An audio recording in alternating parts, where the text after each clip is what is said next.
Kaunti ma Turkana kocha ni jofwambo gwenge ma Turkana kaunti no bago ng'anyo ka gikwedo sand ma inyisogi kata bende ratiro margi bende notimnegi kanyo to kod jakony mar gavana mar kaunti no Josephat Nanoka.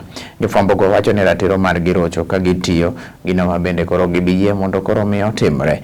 Koro gidwaro mondo ka ondamo ne jalno marocho ratiro jofwambo ka bende koro gikwayo duol mar jofwambo okawane na chike ewi tim makamano.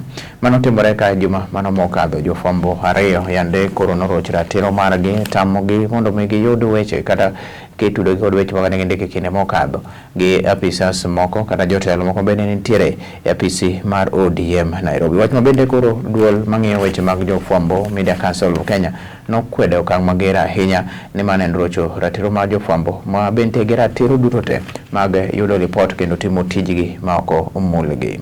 Leo ni siku ya huzuni sana kwa wanahabari wa kaunti ya Turkana ambao tumeamua kutembea na kuweza kuandamana tukikashifu kitendo ambacho tuliweza kufanyiwa siku ya Alhamisi, siku ambayo tulikuwa tumealikwa kuweza kuzindua watu kutoka kaunti ya Turkana wakipewa cheki.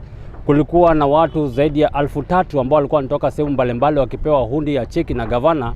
Na wakati tulipokuwa tukifanya kazi yetu kama wanahabari kuweza kupiga picha, tuliweza kuzuiliwa na yule ambaye ni msaidizi wa gavana Nanoka ambaye aliweza kuja akaweza kuzuia wanahabari wasiweze kupiga picha na kutuambia kama inawezekana hata pia tupotee pale, na akaweza kututusi na akaweza kutufukuza.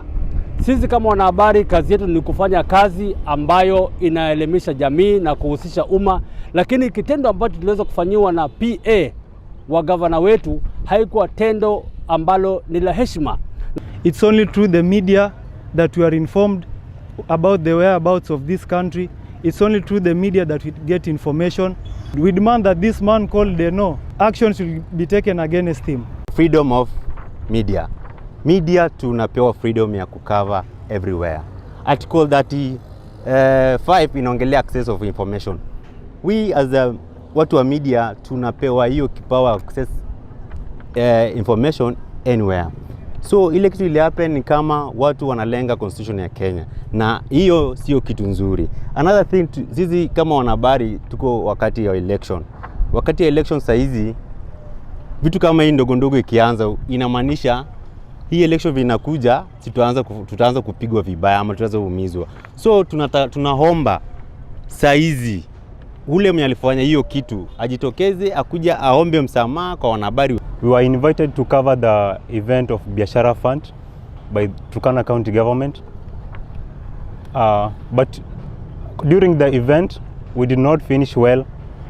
One of the very prominent person identified as Dennis Nakibuse, peer to governor, interrupted our work. And we gave him about 2 days. It is now 2 days. He hasn't apologized, and we are very sad. We are condemning that incident.